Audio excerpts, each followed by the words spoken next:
Welcome to the Blackout Show, presented by the Guillen Grid, a show about the Chicago White Sox baseball, the good, the bad, the ugly.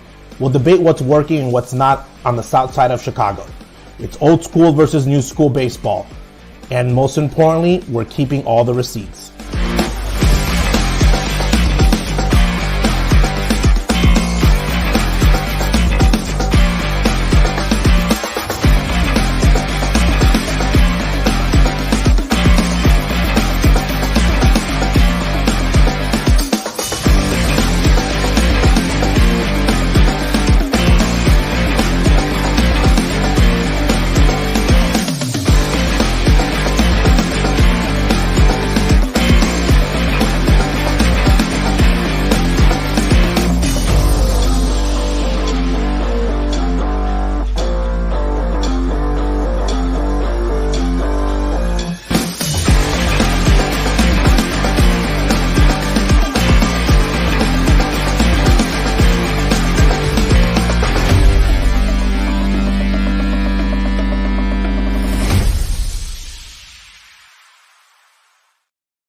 Yo, what is up, everybody? It's Gonzo here. With me tonight is OJ, Slavko, Justin are taking the night off. They'll be back with us for the season preview here in 2 weeks. We're not taking the night off. This is an emergency podcast / video cast that we needed to have to get on. So Gonzo and pretty much say our feelings. It's easier for us to just share this out than then talk like to 25 different people what happened or whatnot. So I was like, people were hitting me up on social media. Hey, what do you think? What do you think? What do you think? Here, you're gonna get it. My opinion on the matter on both sides, because you're obviously gonna see the complexity of what I think personally about the trade, and what I know personally about the situation. Right, and I mean, let's just be honest. This was the inevitable. I've been getting myself ready for this ever since the White Sox went into the winter meetings in December. I honestly thought that it was going to happen at some point this offseason, but I really thought that there was going to be value coming back for him that I at least could accept it a little bit easier. But that's just not the case. And go ahead. No, I was gonna say, like when the date for me, the date that I think I mentioned it to you in November. I was at a wedding, same wedding as Cease and a bunch of Chicago people, and in that wedding, we obviously talked about extension and whatnot, and that was like the first time that I was like, they're not in the same page. Like it's not. They're just worlds apart, and I don't see it happening. And again, I guess I have to always give my credentials when I talk, so it's not like, oh, you're riding the coattails situation. But again, these are all things that we talk about, just like fans talk about at home. We do the same thing in our home.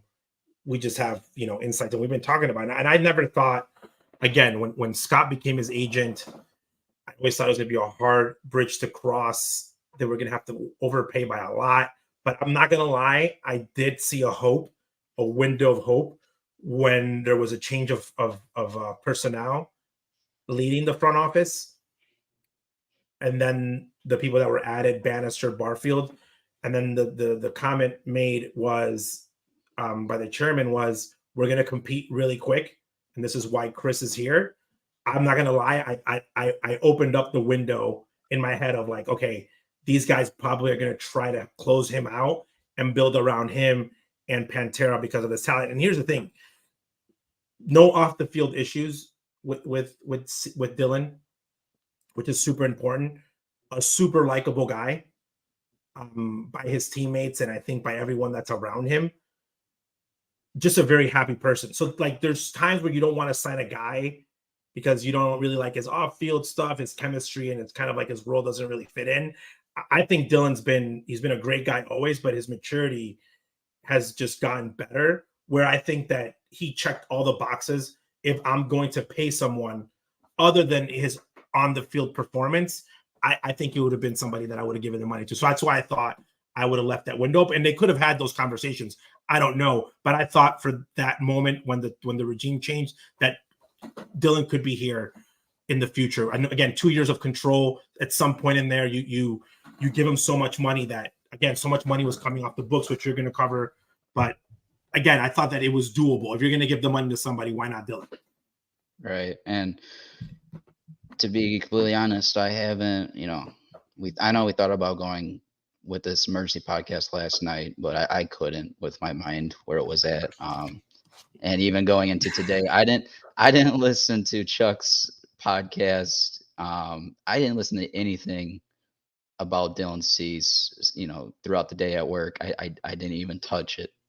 I want to come into this just feeling it out with you. Like you said, this is all about our feelings, right? It's all feelings. So here's the part, Doc, just to make something completely clear. Okay. It's like when you love somebody, okay, and they broke up with you, okay, and they give you the "it's not me, it's you" situation, and eventually you might meet someone better, but at the moment there is no somebody better. Like there isn't. Like you're in love with no matter who you would have brought here. Okay, you could have brought in the number one pick. You could have brought in Drew Jones, for example. Again, the top Arizona guy, one of the Arizona guys. You're still not going to replace Dylan's number unless like you swap him for another top pitcher. Again, with same years of control. I just don't see anybody being like happy, like, oh wow, we just traded Dylan. I don't care any amount of prospects, just because number one, it was Dylan. Number two, I think it was the last nail in the coffin of this is a rebuild. Okay, because one thing is them telling you what it is, and the other thing is you actually seeing it. Like we're not dumb. This is I don't care what you call it. It's a change of a roster. Okay, like Eloy's still here because you guys couldn't move him. Moncada's still here because you couldn't move him, and everybody's here because you couldn't move him except pretty much Pantera, and we don't even know. So it's like the ending of an era. Okay, it's like that's the ending moment of okay, this is where it ended. So I think that for fans, that's just why you guys are upset. On top of that, I think that when they announced the players that he was traded for, because of all the rumors and the rankings of certain minor league players, right off the bat, when you look at it, you're like, wait a minute, there's only one top 100 players. So that's why I think so many people were kind of upset, like, wait, that's it? Because not only are you taking away this guy who we love, who fits perfectly in the White Sox and in Chicago, under 2 years of control at $8 million, mind you, and you're not going to get guys that we've been talking about for pretty much a year and a half. Like no one other than Thorpe, I think none of the other names had ever been thrown around in any trade scenario whatsoever. So I think that's what added on top of, people being upset because you had held off for so long. And again, Garrett Cole gets hurt. So you're like, oh, the Yankees are back in. And the Dodgers are like, do they really, really go all in and double down, or any of the other big teams, even the Mets, like Jose Quintana is a starting pitcher for the Mets on opening day. Like he's the starting pitcher. Jose Quintana, the lefty, is a starting pitcher. Again, nothing wrong with that, but he's a starting pitcher on a team that's supposed to, compete. So people, I think, thought that, wow, we're going to get a lot more, meaning ranking wise, without on the naked eye. So this is why I was completely fucking disgusted. Okay. Before the Ohtani meeting, right? The rumor was, and this was this was Morrissey putting it out there. Okay. The Sox bar was at, and I'm going to air quote the top 100, but 2 prospects in there pushing for 3. Okay. And then, it went dead because Ohtani stalling and then free agent stalling. And then, then teams settled into let's just go with the 1-year guys that are, we can give up less value and these assets going out the door. And that would be both Glasnow and Burns. Now, when you go back and look at the Glasnow deal, all right, they gave up Peppett and DeLuca, all right, in 2023, which I know they updated the rankings in February for this year in 24, but last year, Pepe was, I believe, in the 70s, air quoting their rankings. DeLuca was in the 90s. Okay. So off of 1 year of control with Glass now, they got back 2 guys. Okay. And I know that for sure because when last trade deadline, when I was looking at teams for Lance Lynn, I was going into you know this too, Junior. I was going into the Padres farm system, looking at these names, and both Pepe and DeLuca, along with Emmett Sheehan at the time, I was like, okay, these are guys that I would highlight here. You know, and I know I fell in love with the whole Dayton rushing catcher who was way up in their rankings. But these guys were in their farm system 7 and beyond, 7 up to like 12 in their farm system. So I was going deep with these names. And to see that they got that back for Glass now, I was like, how did the White Sox miss out on that? And, you know, I didn't even know what the other teams were offering with those, you know, offers. But when things settled, you know, and then some other names, you know, the Cubs getting Shota and whatnot, I'm like, okay, so now we're coming back, you know, things are going to reset. And it got to a point where we're like, okay, they're probably not going to move Cease. And then like what you just brought up with Garrett Cole's MRI and others going injured throughout the MLB in the spring, things sparked again. And you're like, okay, here we go. Mind you, I want to give Getz quick credit for holding the bar there with what he felt the value should be set at, and I gave him a ton of credit for that. However, to go to the point of right now that you gave up, the Padres only gave up one person in that air quoted top 100. To me, that's where I just, my heart collapsed, especially when I saw the night before when Morrissey tweeted out got the names in conversation with the Rangers. It was Ezekiel Duran, the versatile infielder with Texas. I was like, okay, that's a great bar to start at. And then you put in there Brocker, I think it was, who was in the 80s, air quote the 80s. And then a guy by the name of Jack Leader, which I was very high on in that draft when I was, you know, when I saw the Rangers got him. I was like, holy cow, that would have been, again, I thought that was a better deal going into what the rumors were. And I know that the Yankees, and this, you know, what's tweeted later on by Morrissey as well, that the Yankees did in fact counter. Whether or not that, you know, they're going to give up Spencer Jones, probably not. But this is where I get to is you got a rookie GM not having built relationships yet with these GMs around the league, and they absolutely fleeced him. And that's where, as much as I want to blame Chris Getz, ultimately I come back to up top. This is on Jerry. You bring in a guy internal that was at best insufficient with developing the minor league system. Internally hire, promote him up top, and you give him this mess to deal with that Han left behind. And then you're going to lie to us saying we're going to compete in 2024. And ultimately, this is the end verdict of your best asset at the time right now in Dylan Cease. Now he's gone, and you got back one guy in that air quote top 100. To me, that's just pathetic at the end of the day. Yeah, I mean, I know I saw you on Twitter tweeted, you know, Luis Robert Jr., you know, that should be an, you know, an option at this point with how things are going. And I know Chris Getz today, you know, reach out to the fans, giving his thoughts on where we're currently at and saying he's aiming to build things up the middle. Well, yeah, no shit. I mean, who's not trying to build things right up the middle of the diamond? But are you really? Because you still have to develop this catcher, Cuero. We all saw how Colson Montgomery, how we saw the organization hyping him up this spring training. No shock he's going back down to the minors with his performance in the spring. He looks a ways off, though.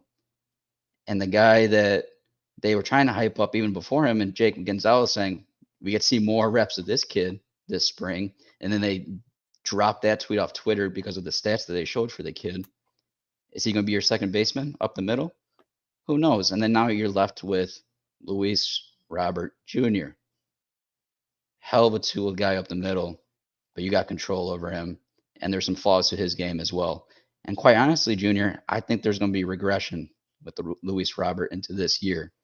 Because I'm just a guy that believes regression to the mean. Things are going to average out over the long run. Normally, you're going to have your outliers. But I think that just about wraps it up for me, Junior. I've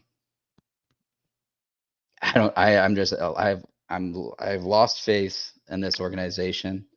And quite frankly, I think Dan Evans, this last episode, just set it out. Quite frankly, best way to put it, he wanted to get away from insularity. He couldn't stand being around like-minded people, reiterating the same stuff over and over again and building that upon a culture. And he wanted to get away to blossom from that. And that not only I felt blossomed his career path, but that's where we absolutely came to falling in mediocrity as an organization. And I really hope that bringing Josh Barfield and Bannister and others back into Chicago can change things. But I'm not too sure how really that's ultimately going to be when the guy at the very top is Jerry Reinsdorf, who is outdated in his philosophy to building this product. And quite frankly, I don't care about what he's trying to do right now with the Lot 78, because this product on the field right now is just trash, to say at the very least. I'll let you handle it from here, Junior. Well, it's you said a lot, which is good. I'm gonna grab the chairman and completely keep him off of this. And one of the problems that fans don't realize, I think they're so bought into that those prospects were going to be so good. The number one issue here is, in my opinion, is development. Okay. I think that the player that we got from Dylan Cease and Eloy Jimenez were great players that we got in the Jose Quintana trade. I think that was a good trade for both sides. Meaning Cease did well. They didn't win and get the ring, but he pitched well. His numbers are there. I think Eloy has just been a health situation. I think that the opening the window and all the situation that they were doing, I think White Sox fans got caught they wished for something and now they don't really like what they wish for. Okay. What does that mean? They wanted a change in the front office because those guys weren't good and this was horrible and this was bad and we need change. Then they bring in Chris, okay, thinking that it's an internal move because they're going to go and compete, and they thought they were going to double down and just spend and restructure the team, but they were going to be competing for it because again, it's the American League Central, and you can always kind of go for it because you don't really need a 99 win season. 85 might do it for you. It's just the nature of the beast of the division that you're playing in, and that's not the case. Okay, Chris comes in, changes something that obviously was not working, meaning the chemistry, the development, the makeup of the team. The change the game was not working. That core did not seem to be doing well, and he changes it. And he brings in two guys that have had a lot of success outside of the organization, and they start making moves. Okay, that is happening in the middle of a 100 loss losing season. That doesn't help the cause. I think Chris is building a team into what he sees should be a team that can compete in the future. Okay. You could have argued that he could have held on to Cease a little bit longer. and maybe, you know, see what he could have done in the next 2 years. The whole thing is that he doesn't see himself winning in the next 2 years with C's. So he wanted to make his team better without C's and brought in guys that, when you look at them, some of the rankings have the kid Jairo in the top 100.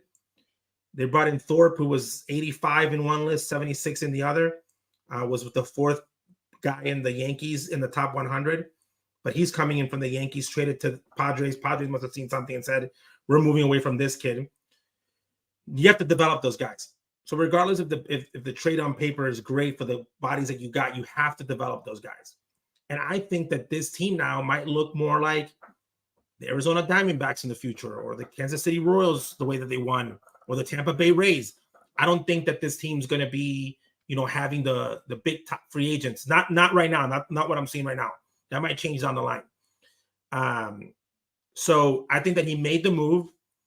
I know the two guys in the trade, Zavala and Jairo, both belong to the team in Venezuela that Ozzy manages. They're in the top prospects there. They were not part of this championship season.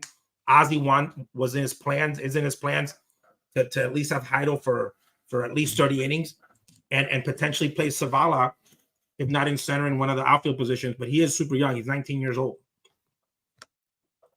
Yeah, so to briefly go over those four real quick. Drew Thorpe, he was the first, you know, he's number 5th in their organization. He was the one that was between 60 to 80, depending on which rankings site you want to go look at.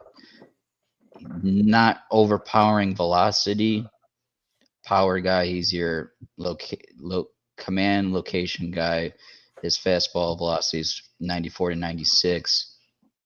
Changeup is his best pitch with a above average slider. To me, Ozzy, this is your mid to back of the rotation kind of guy. If I can make a comp, I kind of see him as Gavin Floyd. That's where I see him. We'll see what we can, what we get out of him. He was Player of the Year in the MILB last year. Again, you were talking about Zavala, Iriarte. And I'll let you continue talking about them real quick. But the last guy was Steven Wilson. He's career. Steven Wilson's gonna help this year in the bullpen. Meaning he's gonna be an arm. He's the guy that's gonna have the most action. The two guys, the two Venezuelans, their minor league numbers are really good. Okay, they've been playing professional baseball since they were 16. Some people that I talked to, meaning the scout that signed him at 16 in San Diego, really loved him, was sad to see him go. Said that he thought that he would be in the big leagues by the end of this year. For sure next year, he thought, potential-wise, the way that he was throwing. He was averaging like 1 strikeout per inning. I know that the kid Zavala, his numbers offensively have been very strong in every level that he's played at 19 years old, good defensively. So on paper, on paper, the trade makes sense. Here's the other part of the coin, though, when we're looking at the other side of the trade, which I think it's what becomes very interesting with Dylan Cease. I don't think Dylan situation changes where it's going to be an easy signing in the middle of the contract. I don't see the Padres coming in and sitting down on Dylan saying, hey, I'm signing. Dylan's team, I mean, Scott Boras. I don't think that's changing. The Scott Boras guy, I think that Scott likes his guys going as the free agency. That's just the nature of the beast for him. So the Padres have him in 2 years of control in a very hard division. I think the reason Preller makes the move is if he wins with Cease, it's good. If Cease pitches well and they don't win, he can flip Dylan to somebody else and potentially bring back somebody that can be more impactful right away. Because again, in a rotation, you can only have 5 starters. Your roster is only so big. So he might have given up guys that he might not be seen in the roster in 2 to 3 years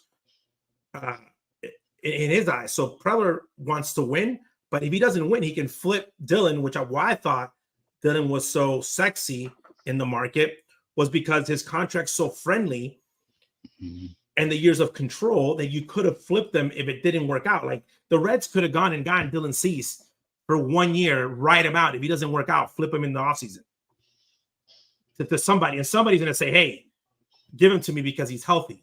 So that's the part where I think it's going to be interesting what happens in San Diego. And I'm hoping White Sox fans are really hoping this is an Ozzie Guillen type of trade. And for all those young White Sox fans out there saying, oh, you always got to throw Ozzie in there. Ozzie Guillen came on a trade with Luis Salazar for Lamar Hoyt. Lamar Hoyt had just come off of winning the Cy Young. Lamar Hoyt went to San Diego. His career was never the same. Ozzie Guillen played shortstop the next 14 years. You had a franchise player in the sense that he was every day in the lineup, captain of the team throughout the 90s. It worked out, okay? Yeah. So you're hoping that one of these guys that's in the trade is somebody that you're talking about here, just like the Quintana trade. Eloy's in the lineup. Dylan's in the lineup. But I think that the part where people are either on and off is about, like, people are getting tired of the word prospects. And I think irrelevant of whatever prospect we brought here, we could have brought here any prospect. We could have brought the number one prospect in both lists in Jackson Holiday or Julio Caminero from Tampa. We could have brought any of those guys. At the end of the day, those guys that still have to develop. Okay, develop into big league players, into big league successful players.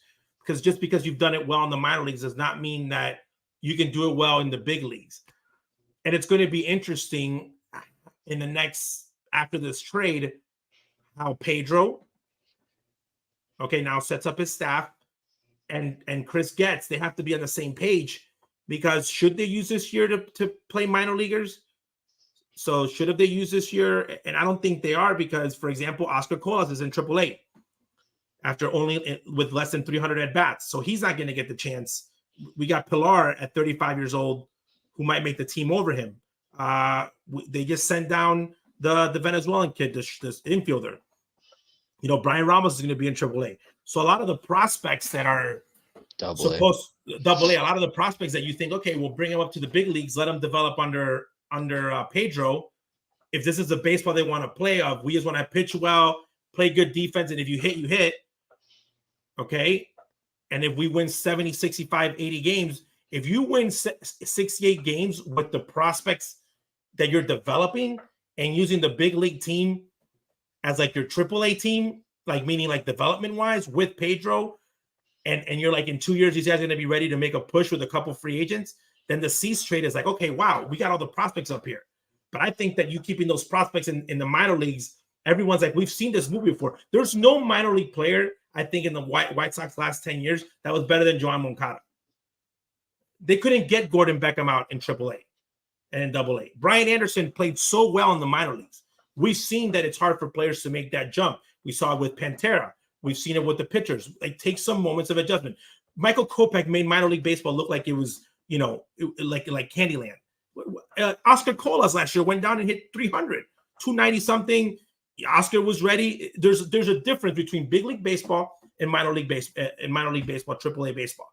So I think that the people that are super excited about the trade are the ones that are hopeful, that they believe in Getzy, and they believe in the front office, and they believe like they're doing the right thing, which is great. And it's the guys that they got those guys because they saw something. And then the other people that are mad about the trade is like, wait, we gave up a guy with 2 years of control, and we got these guys that are prospects, but they're not better than the prospects that we brought in before who failed to win in the situation. Like, you're giving me prospects lower in the ranking list, and we filled with potentially better prospects. So it should, if it's by the same type of correlation, then we're going to fail again. So that's the part where I think both sides are very unhappy. And again, it's still in C's. It was going to be hard seeing him go away.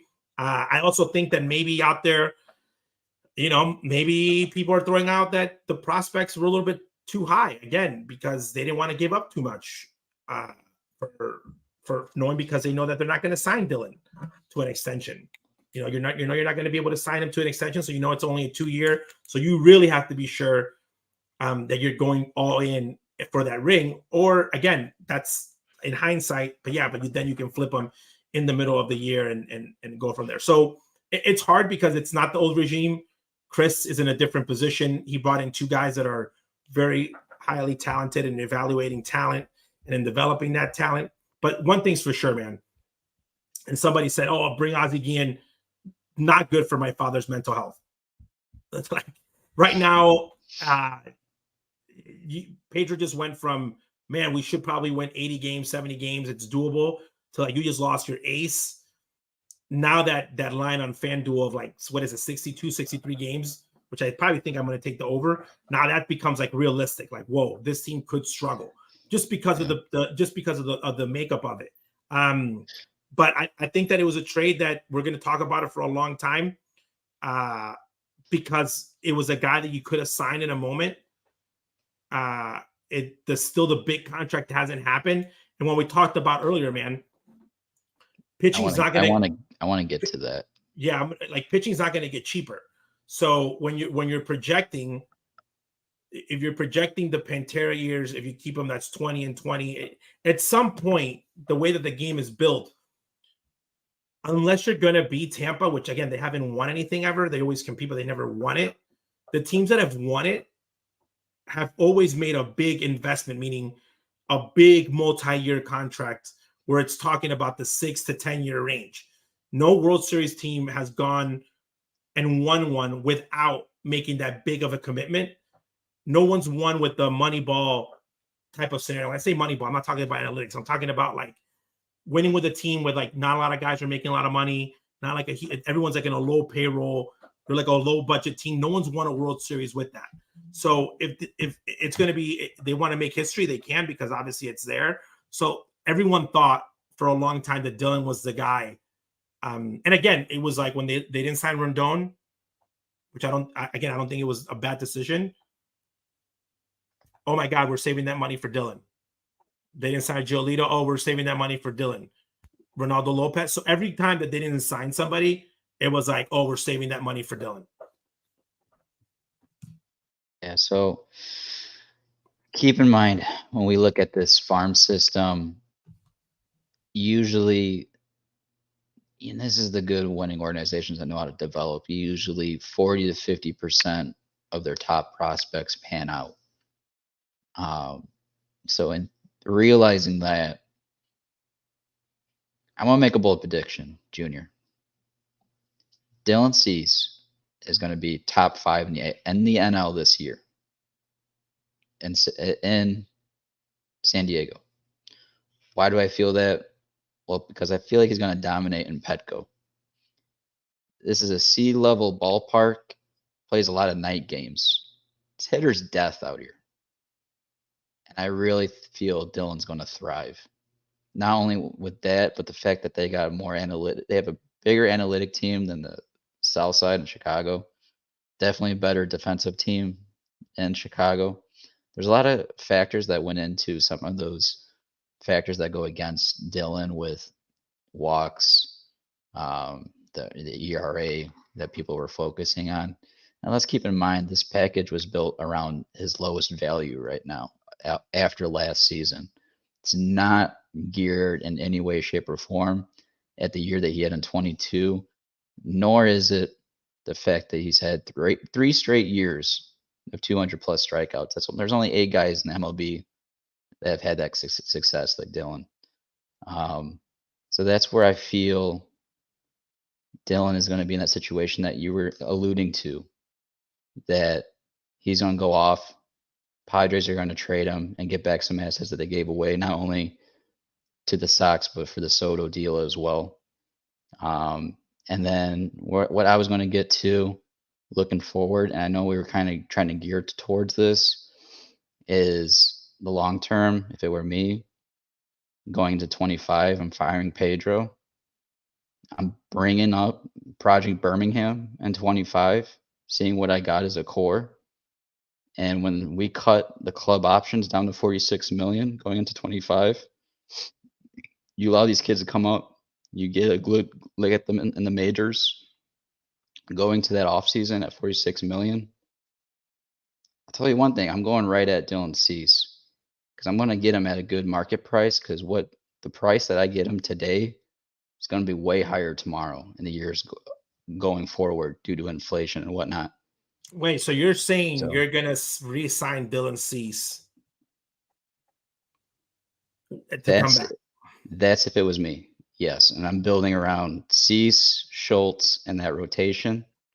And I'm going to use that money to get probably an extra 2 bats, premier talented bats, because we certainly didn't get any position players in this deal where I'm going, okay, like I got a good feeling with this kid. You can talk about Zavala. I know you talked about him, but to me, I don't think he's going to get there. Again, that's up to the development of our system. But at the same time, a lot of people bring up the numbers, the swing. You brought up Mancada. No one had a better outlook of Mancada going through that process. But we're missing key bats in this lineup right now. And that's probably where I focus some of that money on and probably sign an arm. So there's probably 2 bats and an arm I would use with the payroll going to 25 into 26. But that's where long-term wise, when we want to see taking a win out of this, the win is getting what you could out of the value you gave up for Dylan and trying to sign him later. Seeing what you can get out of these arms. If Thorpe's going to be here, he's going to be the back rotation, like I said earlier. And then I'm trying to get whatever I can out of Zavala or Fletcher, who's going to be performing at a better pace coming in 2 years from now. Because Benintendi, he might be that 4th outfielder by then. We talked about that too. Last episode, Junior? Yeah. But yeah, I mean, what's your thoughts there? Man, I'm going to be honest with you. I think they're not going to re-sign him. I think that to sit down with him and convince him. But it's not like what you feel. What would? What would I do? What would you do? Oh, if he's going to sign, if he's going to tell me, yeah, I'm open to signing. I say how much and for how many years. Me personally, just from what I know and what Dylan represents as a teammate, as a player, and his performance as a player prior to the big leagues, in the big leagues, I think that he's a guy that has potential to be a Cy Young year in and year out. That's just my take. If I'm building, again, me personally, or I think anybody in my family, I should say, because we all have that same thought, is you pay Dylan. Again, if you could have paid him while he was with the White Sox, or you could have paid him, afterwards. Again, I'm biased because I have a friendship with Dylan. I'm friends with Dylan. Dylan can suck, and I'm still gonna be friends with him. People still give me crap because I'm still on Zach Plezak's gonna be awesome. Well, Zach's my friend. I'm never gonna go. Again, there's people that I know. Lucas Giolito. I met Giolito. We're not friends, but I'm friends with Plezak. I'm friends. There's guys that I'm always gonna root for. Moncada, for example. I'm gonna die on that ship. I'm gonna die on that hill because it's a friend. So, but that's different. Dylan's one of those guys that you don't have to beg for a job, because I think that he's elite, in my opinion, elite on and off the field, in that sense. So I think it's a guy, and I think it's a guy that fits with what Chris Getz is trying to build, which is really Chris Getz is trying to build, and people might get mad at this because they might be like, oh my God, the guys that he traded for are guys that are very good defensively, good pitching. You're getting guys you're making a very fundamentally sound 1980s, 1990s baseball team with some pop. That's what it looks like. Good defensively, he set up the middle. You're going to have guys that catch the ball, guys that kind of represent what he did as a player, and kind of like how the Royals built when they won the championship. You're not going to have a big bop. You're not going to win like the Dodgers, with 5 guys that, were in the top 10 players list a few years ago. That's not the way that I see him building, which is fine. But they're getting bodies, man. They're getting bodies. Now the goal is how those bodies are used. And that's where I think, again, talking trade and whatnot, that's where I think there's a difference between what Pedro wants to do and what Chris kind of feels like he wants to do. That's what I see from the outside. Again, that's his guy. So they'll figure it out on their own. And I'm not here to say, fire a guy or keep a guy. I could care less. This year is going to be hard because if you guys, after this trade, and I don't know if Pedro has made comments, do you think the trade's good? They're going to talk about, oh, this guy did this guy does that. You just traded Dylan Cease. You can't be happy.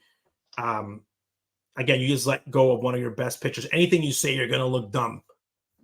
It's a guy that had pitched day in and day out, and he had been healthy, which is something people don't talk about Dylan enough. Is his health. And I think, again, I don't know if he's going to be the top 5, but I definitely know that he's going to work very hard, and anything that they're are going to be able to give him there, information wise, tips and tricks. I would love to see him pitching in a competition day in and day out to try to win, which is what he's going to do in San Diego, with a lot of attention on him.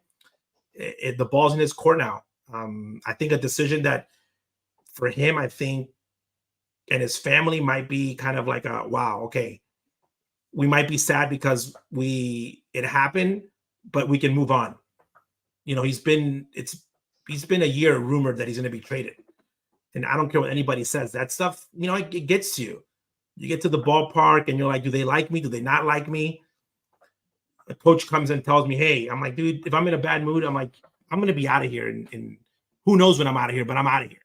Like, again, I think that kind of affects you mentally. One of his buddies didn't come back in Clevy. I think they had a really good relationship. So I think all that stuff, as a player, I think that for him, he can put it behind him and kind of focus, moving forward with his career. And for the White Sox, again, I think from a marketing can tell us whatever they want or tell the fans whatever they want. I think people have kind of seen it, and it's like, yeah, okay, you're not in a rebuilds, but the team that you put together on the field is not as good as it was. But I think that the key word here, man, as Chugging Fresh is talking about, is development. Is development. Just because the track record of developing players has not been the best historically, that's where I think that fans have hesitation in moving forward.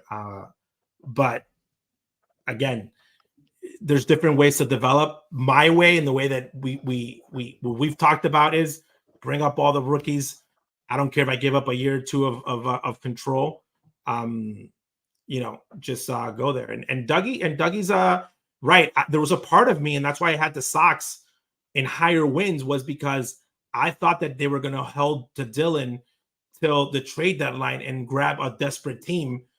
Let's say the Dodgers were in the race, but they were only a couple games in, and they really wanted to, separate themselves. Or somebody like the Reds were in it, and they really needed an arm. The Orioles, and then you're like, okay, now I'm going to take whatever I want, because now I'm not asking you. Garrett Cole, is out for longer than they think. The Yankees really need somebody.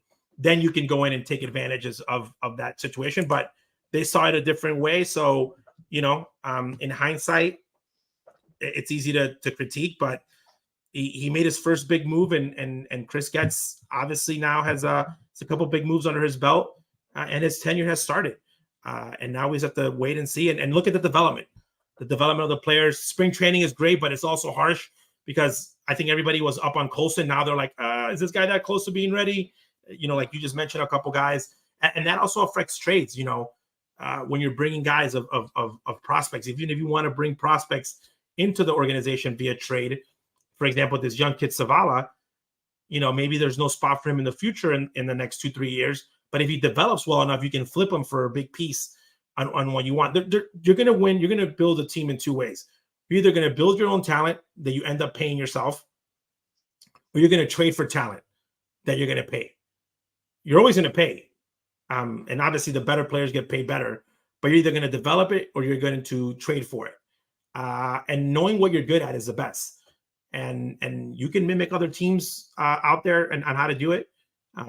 But again, this is a new regime.